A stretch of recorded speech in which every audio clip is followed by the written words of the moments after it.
Good day, everyone.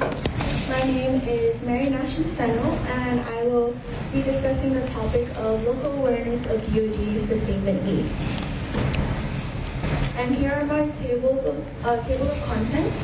Guam's strategic location in the Indo-Pacific positions the island as a critical hub for U.S. military logistics, sustainment, and operational readiness amid rising regional tensions. However, going into my issue statement and plot chart. With my issue statement, Guam defense sustainment opportunities are limited by insufficient insight into DoD sustainment needs and the award of contracts to off-island companies. And with this, I'll just go briefly into my background. Here that I have some points. So we all know that military presence on Guam is very prevalent. Right now, DoD has a 5-year plan outlined. It started in fiscal year 2024 and will end in 2028 and has this and it calls for spending about $7.3 billion.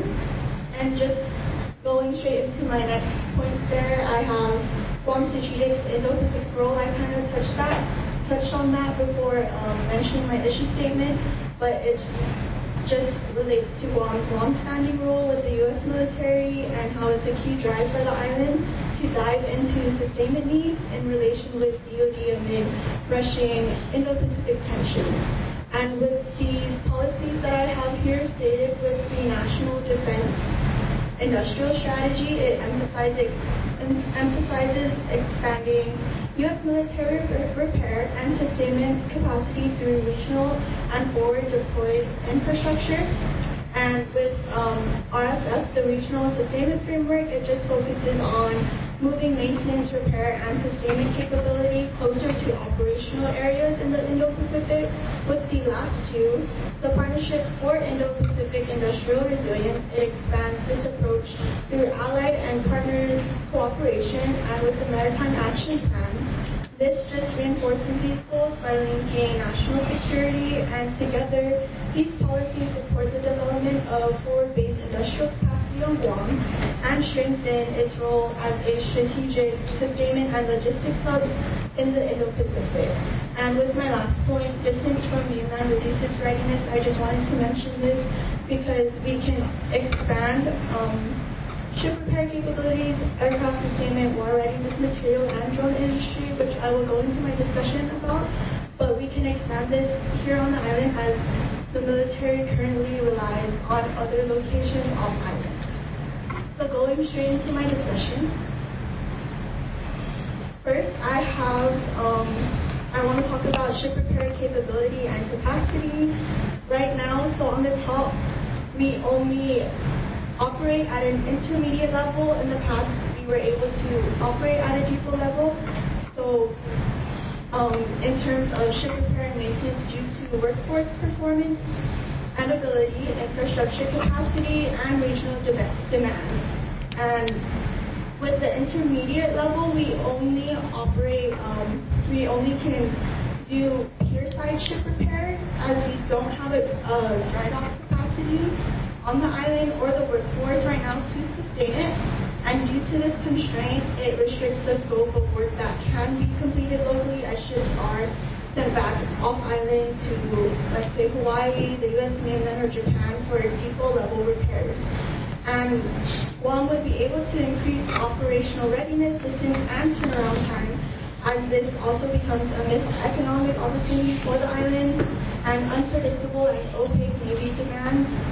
It just makes it difficult for companies to justify long-term investments in depot-level repair and capability. And because of this opaque nature of the DoD demand for ship repair, it just makes it hard for local companies to be able to come in contract opportunities. So many sustainment contracts are managed and awarded through acquisition and sustainment commands located in the continental United States. And often this creates a barrier for Guam attempting to compete directly as prime contractors or even positioning themselves as at least subcontractors within larger defense sustainment frameworks. And in addition, with my last point, many defense a difficult environment for long-term operations, and therefore Guam companies are de facto excluded not only from major contracts but also from the broader defense industrial ecosystem tied to sustainment and logistics operations. And I just wanted to mention one more thing about this. While the military SEALIFT Command does maintain a presence here right now, it only relates to the pier site intermediate maintenance work awarded to local ship repair, for example, Cabot Marine Corporation, and other ship repair companies. And it's just primarily limited to contracts associated with the military SEALIFT Command, so not the broader scope of the contracts that I mentioned. And with aircraft maintenance, so right now, Andersen Air Force Base in Guam serves as a strategic hub for the U.S. Indo-Pacific and is a staging area for long-range bomber task forces. And existing operational demand in Guam supports the case for expanding sustainment capacity.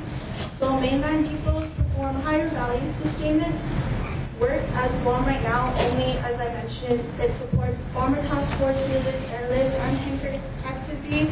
And expanding aircraft sustainment here on Guam, we should focus on capabilities such as aviation ground support, corrosion control, aerospace ground equipment, and other aircraft-related maintenance. And with GENIS, also known as the Air Force Sustainment Center's Global Enterprise Network for Universal Sustainment, it's one way Guam can strengthen its role by integrating local maintenance capabilities into a broader global logistics and repair network. And with my last 2 points in my discussion, I'm just going to go straight into war readiness material. So this is just essential for minimizing supply chain vulnerabilities in sustainment operations. So each branch of the military have their own stocks, either afloat or shore, serving as mobile power projection platforms to deter adversaries from threatening global security while enabling rapid response capabilities. So what is war readiness material? It just refers to a set of resources and stock that are arranged in advance to assist operations that include munitions, generators, mission essential equipment, tools, fuel support, and many other equipment. And this component, it just requires climate-controlled warehouses and shops for inspections and repairs, and also having value-added operations for aircraft sustainment and war readiness material is one way Guam can add capability to cargo and logistics operations in the Indo-Pacific. And also, in addition, with my last point in the other discussion slide, I just wanted to mention integrating aircraft maintenance operations and war readiness material creates opportunities for Guam to develop a more comprehensive forward sustainment network rather than just threading these capabilities and looking at them separately. They can actually be integrated together. And with the drone industry, this is an emerging technology that is innovative and of high value.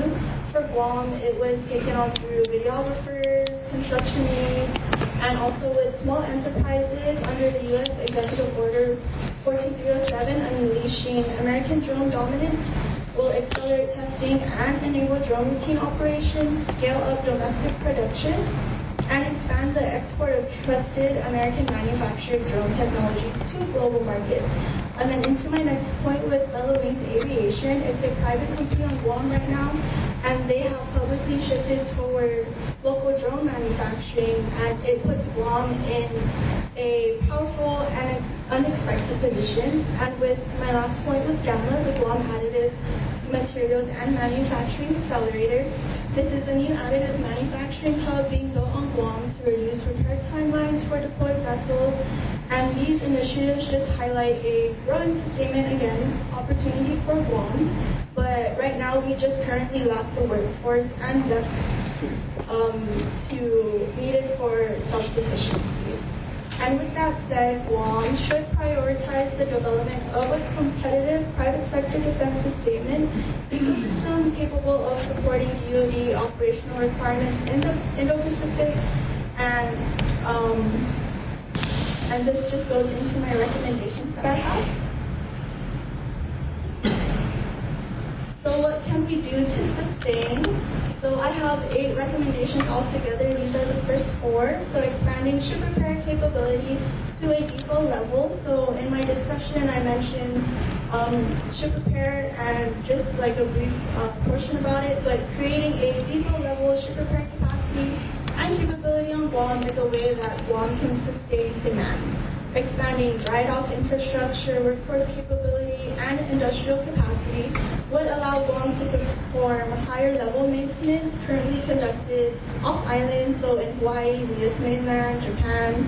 And Guam started off with Guam Shipyard as its prime source of ship repair capabilities, and then Cabbage Marine Corporation emerged, then CFIX, Maruda, and now Blue Steel LLC is the new one.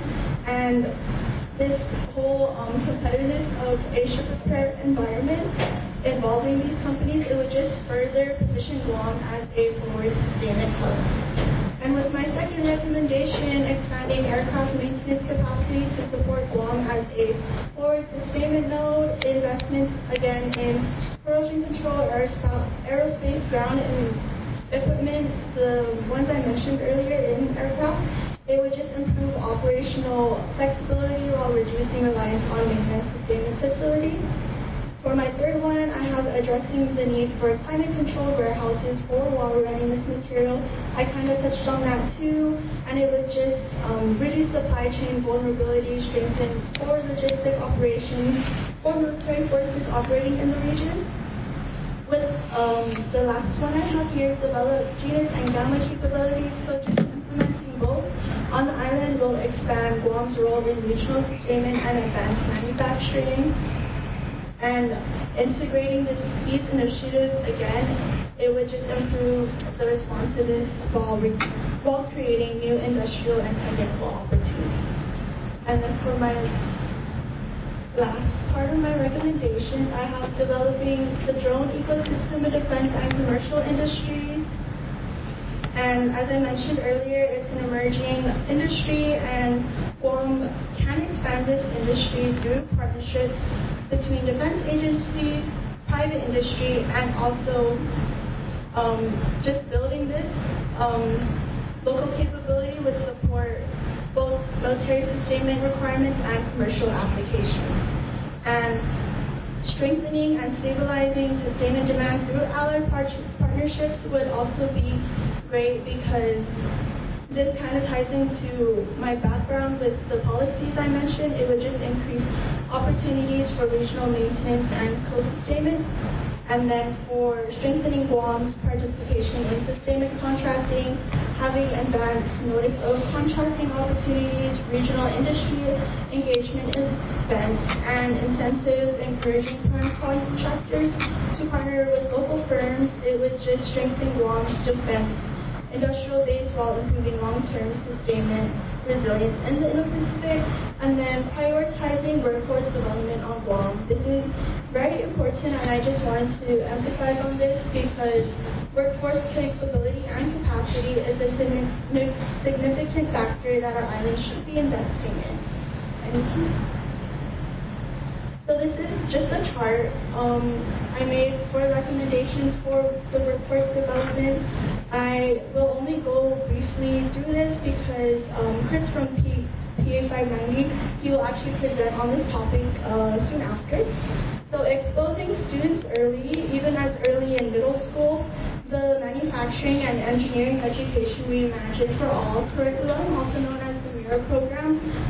It just helps students visualize themselves in manufacturing careers through applied learning in engineering, welding, and it is actually set to launch here on the island in August, and it will be a pilot program through Mount Carmel Academy Charter School. And then I have here exposing them in high school. It's just important because partnering with local high schools, it could just help them see another career either in ship repair or in any of these jobs that I mentioned. And then also having summer programs, maybe they can observe on the job, having GCC trade programs, even UOG pathways, and engineering related to naval architecture, and then I have on the end apprenticeships and having continued training or education. And that concludes my presentation. Thank you for listening. And I will now give the floor to Albright, who will be discussing aquaculture industry development.